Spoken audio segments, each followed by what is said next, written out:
Hey, we're Mac the Knife, and we're here chatting with Milky.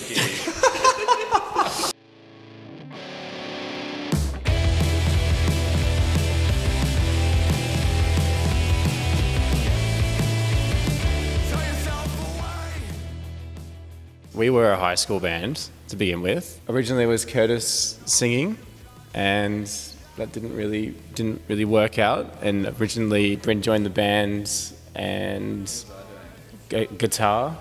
I think he played guitar. And then Bryn just started singing, and that was pretty much it. And then Curtis played guitar.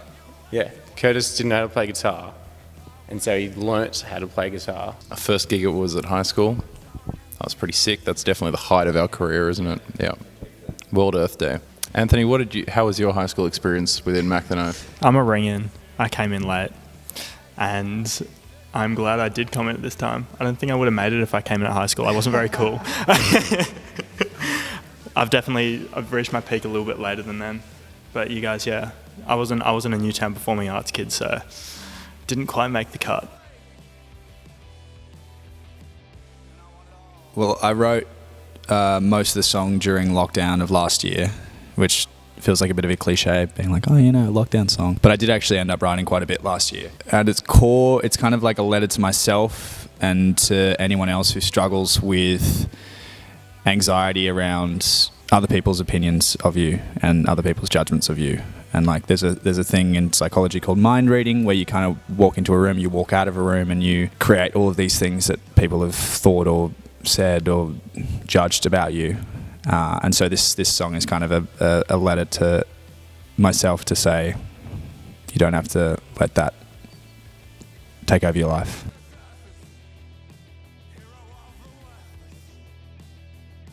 I think the chorus is pretty catchy.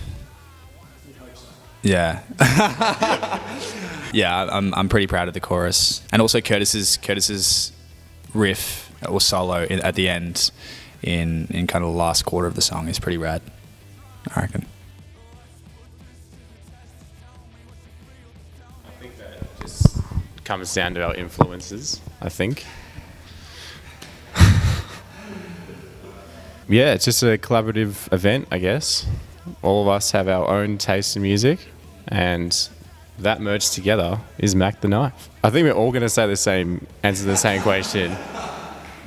The Strokes. The Strokes, Fontaine's DC. Yeah, definitely the Strokes. All right. I love Royal Blood.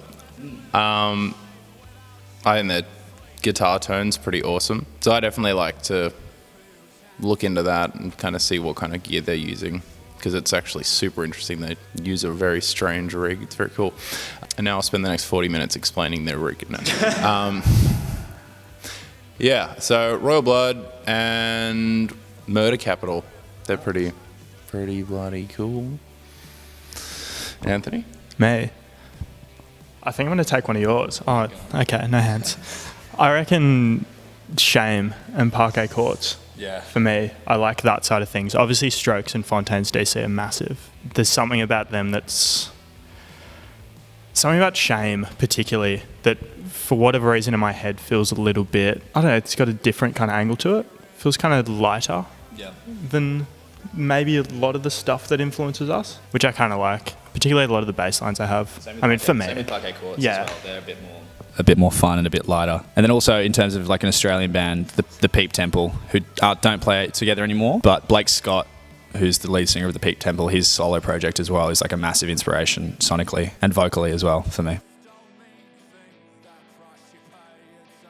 So this is the first time that we've recorded properly in a studio. Our other releases have been pretty DIY with either mates or with Johnny. Johnny's a gun producer, and so he's done a bit of our stuff. So this time we went into A Sharp Studios, which is, where is it? It's Riverwood, which is this beautiful studio that's kind of like hidden behind these like grocery stores. And so we went in there for 5 days with Nick Hadzikos and Michael Kuehl, who mixed and produced our EP In the Shadow of It All, which Labour in Vain is coming off. In terms of writing, a lot of the time I'll come up with a bare bones kind of structure for a song, either with lyrics or without, and then bring it to the rest of the band, and everyone will kind of add their flavors. But then sometimes, Johnny will come up with a riff, because Johnny drums, but also he's got like a great ear for riffs, or Curtis will come up with something, or someone will come up with a lyric, and then we'll kind of build off that. But especially because we were in lockdown for the last year, and when I was writing, it was a bit of more of a solo thing. But I'm looking forward to just jamming stuff out a bit more, I think. Because 5 brains are better than 1. Always. We got a lot darker than what the original kind of EP is. We sort of managed to capture the energy we sort of tried to do the first time, but in my personal opinion, we kind of fell a bit short from what our live performance is to what we sounded like in the first EP. We definitely caught the energy, I think, with this one. But I think we all we came straight out of high school. I think we got better as musicians in general, and you can kind of hear that through the progression of the songwriting, and then all of our kind of grouping of, how we both play chords, or if chords and riffs and how they kind of go together. I just think it becomes more, we've definitely expanded on it in the new stuff. Johnny will probably end up taking off his shirt because drumming can get quite sweaty. Yeah. It's hot back there. And Bryn will almost definitely run somewhere with a microphone, climb on something, whether that be the drum kit or me. I have been mounted a few times on stage. Wouldn't put it past him to get on the bar. That might be a little bit difficult. Yeah, that's in a different room. We need to get something in there. We'll see what we can do. If we sell out, Bryn will take off his shirt, so...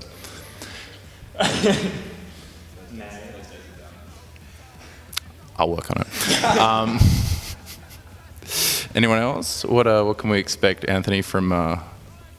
I don't know, not too much. I get distracted by... Not too much. Heard it here first, ladies and gentlemen, not too much. But also we're being supported by Organs and Marilyn Maria, who are both 2 of our favourite bands. Kind of, in the same vein and world as us, but different. And so, yeah, we're stoked to be sharing the stage with them.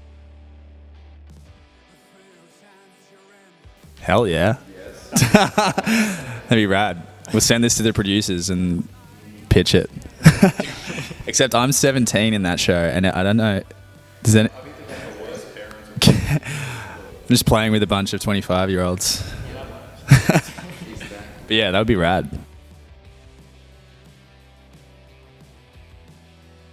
I'd do it.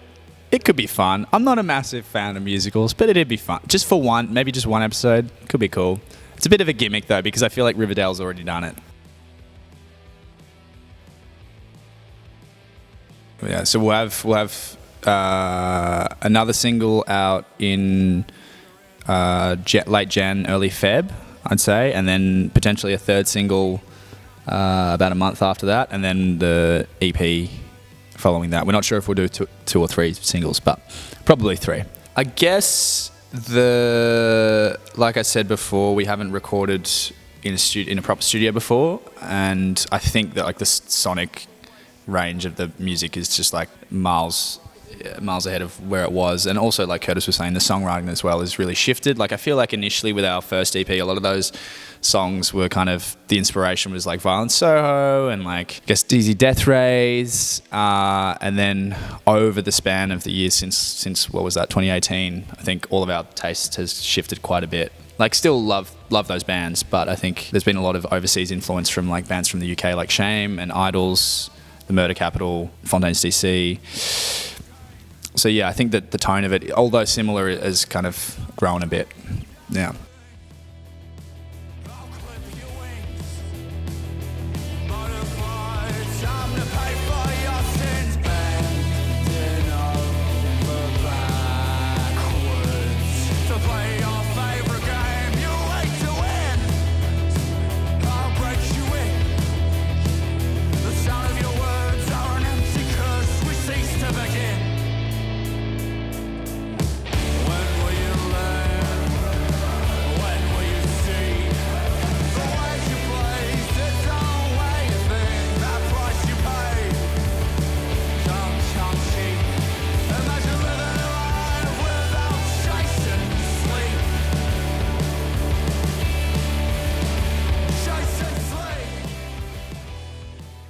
Definitely Bryn. Bryn's my biggest.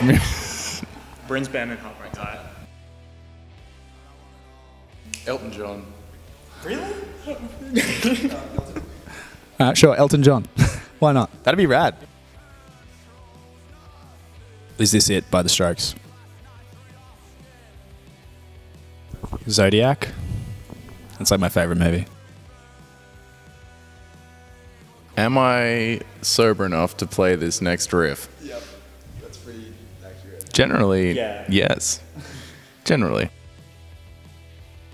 Miley Cyrus. Oh, Sorry. Can't we have the best of both worlds? The Wait by the band. I went and saw Train with my mum. That was great. Hey Soul Sister. Train. No. Spice Girl. Spice Girl. Backstreet Boy. yeah, Backstreet Boy, I think. Johnny Boom Boom. Johnny Boom Boom Girl. Boom Spice. Boom Spice. Boom Spice, yeah.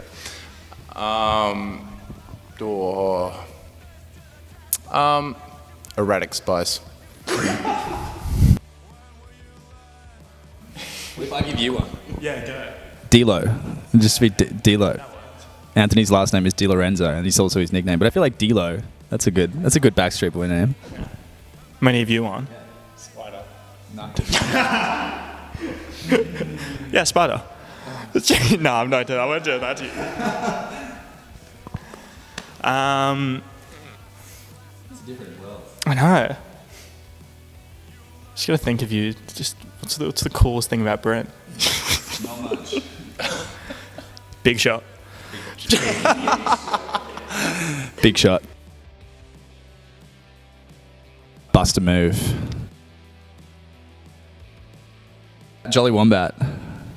Jolly Wombat was pretty memorable. This was pre-Anthony, unfortunately. But this was like our friend had a festival up in the Central Coast, and that was rad.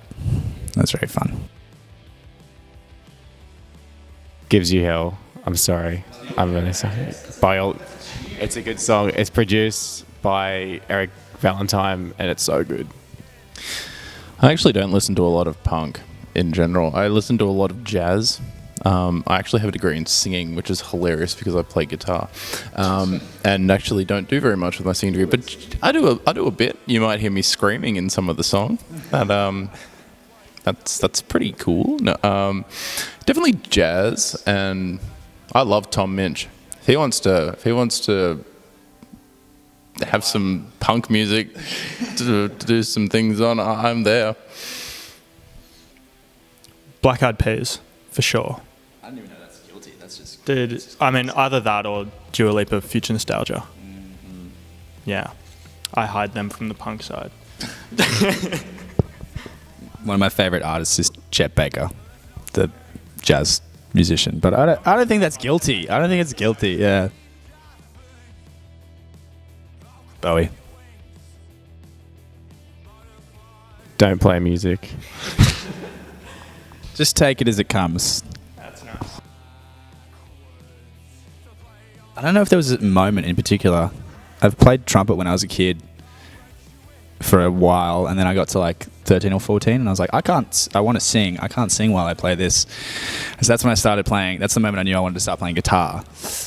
And from there, kind of everything built. So I guess that would be it. I've sort of always done it.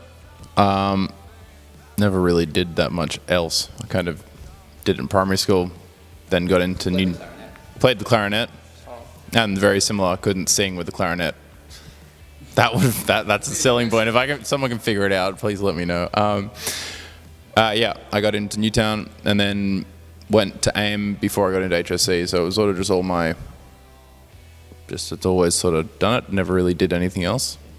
Been my thing. Johnny comes from a long line of musicians. Johnny? Yes, that's correct. Yes, my father, he was a music teacher in primary schools, 2 primary schools, and I became a drummer. And that's my life story.